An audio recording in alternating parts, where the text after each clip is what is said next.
नमस्कार, मैं ममता पंकज और आप देख रहे हैं राजसत्ता एक्सप्रेस। राजसत्ता एक्सप्रेस के पॉलिटिकल मैटर में बात करने जा रहे हैं पहलगाम से जुड़ी एक बड़ी खबर के बारे में। पहलगाम आतंकी हमले पर अब तक का सबसे बड़ा खुलासा, कंधार हाईजैक का कनेक्शन आया सामने। तो क्या है पूरा मामला, इसके बारे में आज हम आपको इस वीडियो में अपडेट करने जा रहे हैं, तो अंत तक बने रहिए हमारे साथ। जम्मू कश्मीर के पहलगाम में हुए आतंकी हमले में सबसे बड़ा वो खुलासा हुआ है।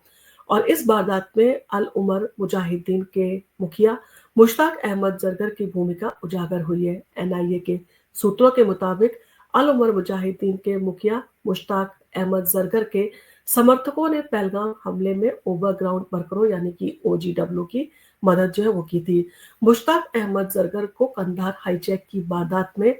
मौलाना मसूद अजहर के साथ रिहा किया गया था और फिलहाल वो पाकिस्तान में रह रहा है। गिरफ्तार किए गए ओवरग्राउंड वर्कर्स की पूछताछ में ये अहम खुलासा हुआ। बता दें कि पहलगाम में 22 अप्रैल को आतंकवादियों ने निहत्थे 26 पर्यटकों के ऊपर गोलियां बरसाई थी और इस हमले में 26 लोगों की मौत हुई थी और कई लोग इस हमले में घायल भी हुए थे। और जिस तरह से पाकिस्तान लगातार वो नकारता आया है इस हमले की वारदात को लेकर, तो कहीं ना कहीं ये वो साबित करती है कि पाकिस्तान में आतंकवादी रह रहे हैं और उनके द्वारा इस तरह की आतंकवादी घटनाओं को भारत के अंदर अंजाम वो दिया जाता है।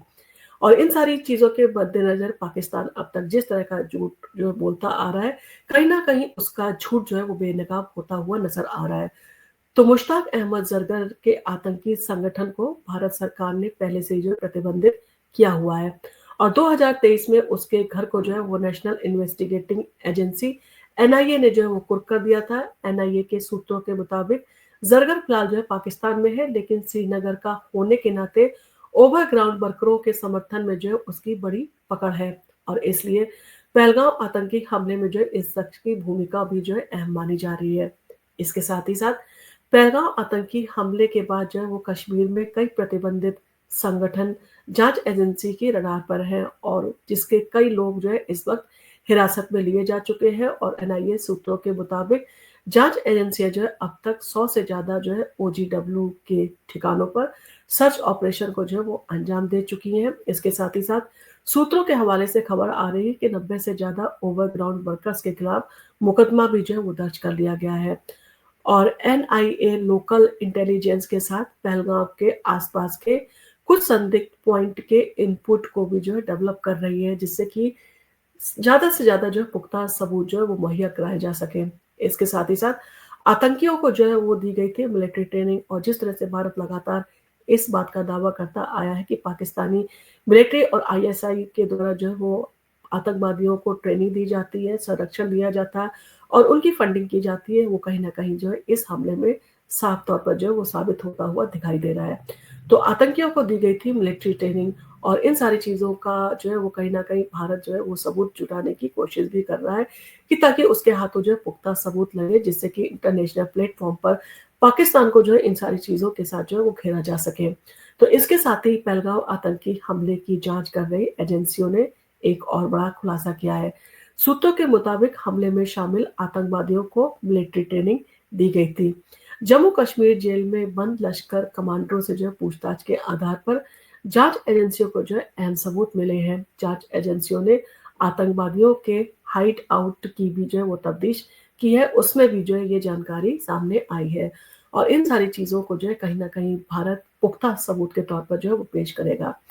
तफ्तीश में ये भी बात सामने आई कि Pakistani special service group commando की ट्रेनिंग पा चुके कमांडर जम्मू कश्मीर में सक्रिय पाकिस्तानी आतंकवादियों को मदद कर रहे हैं।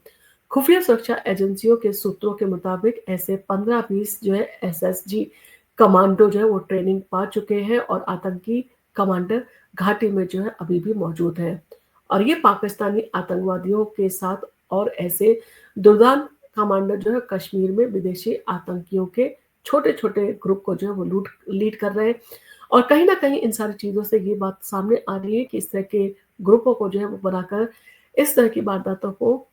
वो अंजाम दिया जाता है और जिस तरह से ऐसे छोटे छोटे ग्रुपों को वो लीड किया जा रहा है, कहीं ना कहीं ये इन सारी चीजों का अंदेशा साफ तौर पर जाहिर करता है कि पाकिस्तान के द्वारा संरक्षित आतंकवादी अभी भी जम्मू कश्मीर के अंदर है और उनके ठिकाने खोजे जाने जो है बहुत ज़रूरी है, क्योंकि उन्हें जब तक पकड़ा नहीं जाएगा, उन्हें जब तक जो है सबूतों के साथ में जो है वो पेश नहीं किया जाएगा, तब तक इन सारी चीज़ों का खुलासा किया जाना मुश्किल है। भारत भले ही जो है लगातार कहता रहे कि पाकिस्तान का इसमें हाथ है, परंतु जब तक पाकिस्तान के खिलाफ पुख्ता सबूत जो है भारत के हाथ में नहीं लगते हैं, तो भारत के द्वारा जो है उसे इंटरनेशनल प्लेटफ़ॉर्म पर घेरा जाना मुश्किल है। और कहीं न कहीं भारत जिस तरह के प्रयास कर रहा है, जिस तरह से सबूत जुटाने की कोशिश कर रहा है, जिस तरह से एक-एक चीज़ के ऊपर जो है बारीकी से भारत के द्वारा, भारत की एजेंसियों के द्वारा जो है वो प्रयास किए जा रहे हैं, वो अपने आप में जो है इसी चीज़ के संकेत देते हैं कि भारत पूरा मन बना चुका है कि आतंकवाद की कमर को जो है पूरी तरह से तोड़ देगा।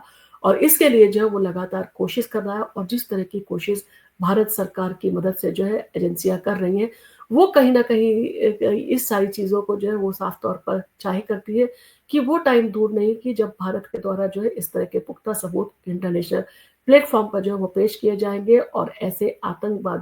जो आतंकवादियों की जो है वो रक्षा करने वाले पनाहगार देशों के खिलाफ जो है वो अंतर्राष्ट्रीय मंच पर भी जो है सख्त से सख्त जो है वो कदम उठाए जाएँगे।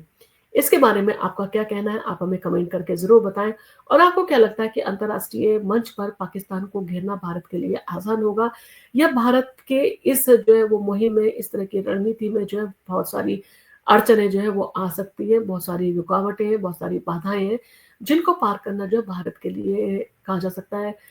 मुश्किल भी हो सकता है और नामुमकिन भी हो सकता है। लेकिन फिर भी भारत के द्वारा जो है वो लगातार प्रयास किए जा रहे हैं, और उम्मीद यही जताई जा रही है कि भारत कहीं न कहीं पाकिस्तान को आतंकवादियों का पनाहगार जो साबित करने में जो है वो सफल होगा, और कहीं न कहीं भारत इन सारी चीज़ों को भी पुख्ता तौर पर